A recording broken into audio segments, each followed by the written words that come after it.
You're listening to the groundbreaking podcast from the Global Ag Tech Initiative.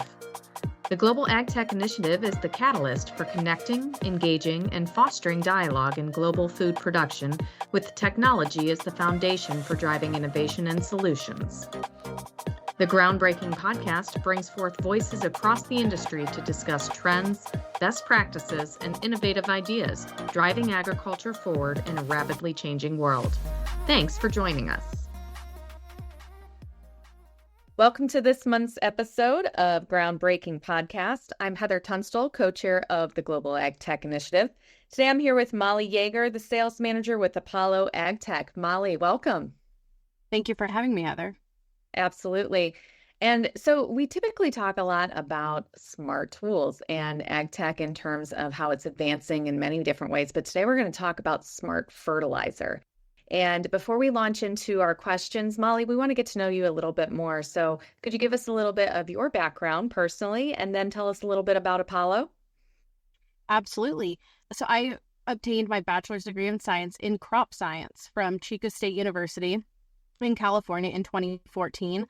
While going to college, I was working for a retail ag pesticide and fertilizer company. Upon getting my degree and obtaining my pest control advisor's license, I became a full-time employee with them as a crop consultant. From there, I moved on to a regulatory capacity working with the local ag department. From there, I was poached by a fertilizer company out of Italy and sold fertilizer wholesale to the Western United States. So that was really fun. I was covering 11 states. And then in about 2019, I met Adam and Paul, who were the brainchildren behind Apollo Ag Technologies. And shortly after Apollo Ag Technologies' inception in September 2020, I joined the forces and have been with the company ever since. And Apollo Ag Technologies, as of, I believe, last year, we joined Apex Water and Process. So now we have our hands in multiple different industries throughout the United States. Wow, that's wonderful. Can you talk a little bit about where Apollo is today and what sorts of programs you're working on? Absolutely. So Apollo Ag Technologies, we're based in Fowler, California, and our headquarters is in Minnesota. Right now, we're typically doing maintenance ag water treatment, but we also do custom fertilizer injection systems. We do sulfur burners. We do irrigation line cleanouts to help growers maintain their distribution uniformity. Pretty much everything water touches, we have our hands on as well within the ag industry. Great. Okay. Thank you for that background. Sounds like a very interesting route you've taken to where you are today. So today, during our podcast, we're going to talk a lot about sort of where Apollo is specifically in the fertilizer segment of ag tech. And clarify with some of our listeners, we often talk about smart ag in terms of autonomous vehicles, connected equipment. But today we're going to be talking about smart fertilizer. And just to lay that groundwork, Molly, can you share with us what exactly is smart fertilizer? Absolutely. So a smart fertilizer is basically a single or a multi-element fertilizer that has the ability to have a controlled rate, timing, and nutrient duration release. So the most common formulations that growers will see out in the market today are going to be your liquids or your powders, which you can tank mix, or also coated nutrients or mixed nutrients that are mixed with the smart agent, if you will. And can you tell us a little bit about what is the smart agent aspect of smart fertilizer? It's going to be like a chelating agent. So if you're familiar with like EDTAs, I think that's probably the most common chelated type of nutrient.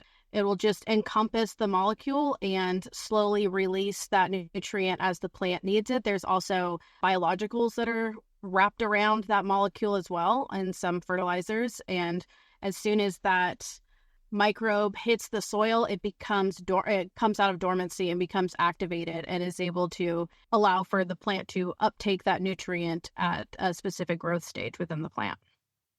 So let's talk a little bit about the benefits of smart fertilizer technologies. Why is it important to consider implementing smart fertilizer, and how is it impacting crop production?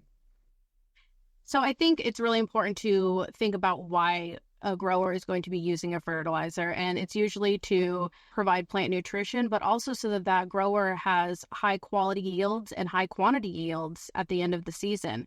So being able to use the smart fertilizer technology it's a more precise application. decades ago, we were applying large applications of NPK, and where we were seeing an increase in yield and the plant bigger increasing and the plant nutrients or nutrition was being met, it was also being wasteful when we kind of dug a little deeper, and some of those fertilizers weren't able to be uptook by the plant because we're simply applying too much, or it was being leached out, which could potentially contaminate the water source below. So implementing these smart fertilizers is really going to alleviate a lot of that. Oh, that's great. Does it have any impact on cost reduction or enhanced productivity or anything along those lines? Depending on how that grower is going to be applying those smart fertilizers, I think that's where you would see a cost reduction in either manpower or yield increase. Okay, great. And what kinds of growers or farmers would benefit most from using smart fertilizer technologies? I think every grower would benefit from a smart fertilizer technology, especially because it's allowing them to apply the right amount at the right time, depending on what the plant needs. So whether it's a 2-acre grower or a 20,000-acre grower, I think everybody could benefit from it as long as they're good stewards of the land and they have the goal of high yields. So we're talking about some of the newer technologies that are available, but can we talk through some of the application systems that are currently available to growers today? Absolutely. So I feel like the most common application systems that growers are going to find on the market are going to be fertilizer injection systems. And oftentimes the grower would attach a nurse tank and a pump to their irrigation system and just slug dose it in. But you can really get precise with the application if you're adding automation to those applications. And depending on the pump you're using and the settings, you can really spoon feed rather than slug dosing some of those. So the systems that are available out there are very high tech now. That's wonderful. And aside from those systems, I imagine that there's a new process that's involved for many of these growers. Can we talk through sort of what that application process looks like and what growers need to know? There's two really common application methods that growers are going to be wanting to utilize if applying smart fertilizers, and that's going to be through their irrigation system, with or without automation, or using coated fertilizer beads, so where they could just do a broadcast application to the soil. I think it's really important if the grower is utilizing their irrigation system to apply these fertilizers to make sure that their irrigation system is operating at design efficiency. So for example, let's say the grower has drip irrigation and it's spec'd out for each emitter to be applying a 1/2 gallon of water per hour.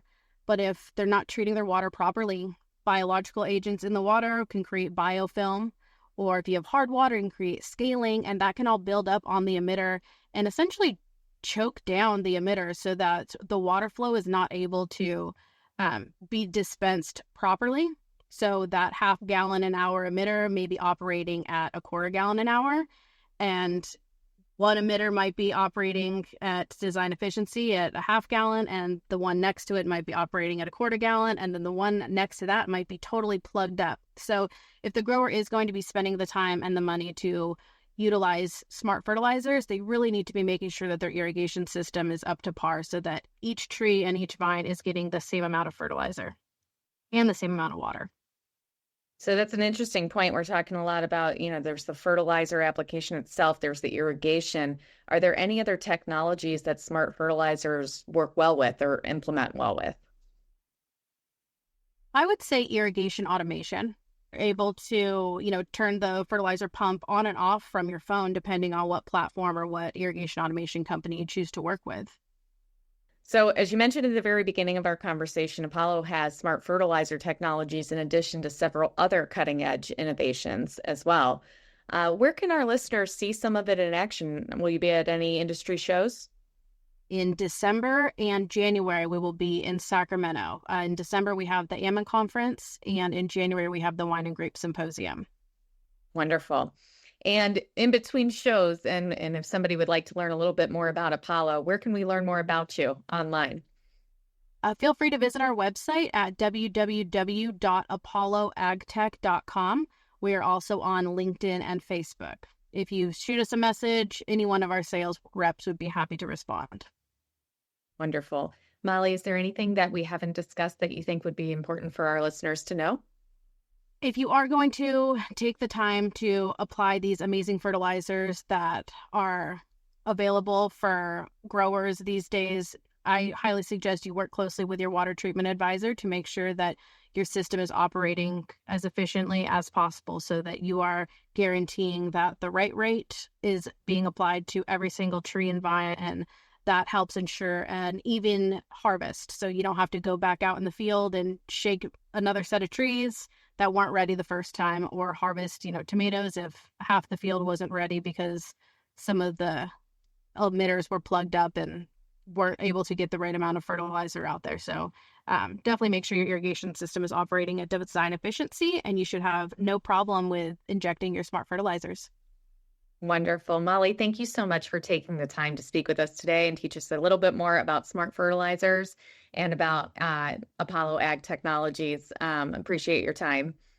Thank you, Heather. Of course. And again, this is Heather Tunstall, co-chair of the Global Ag Tech Initiative. You've been listening to the Groundbreaking podcast, and we will catch you again next month.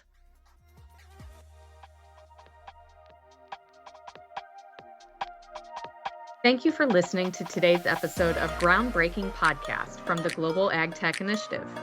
You can subscribe to our podcast at globalagtechinitiative.com by clicking on the podcast tab in the menu, or by subscribing to our channel on iTunes or wherever you find your podcasts. Don't forget to subscribe to the Global Ag Tech Initiative's weekly e-newsletter, The Signal, for all things ag tech. Visit globalagtechinitiative.com and click on the Signal subscribe button on the right-hand side of the home page. Of course, you can also find us on LinkedIn. Just search for Global Ag Tech Initiative.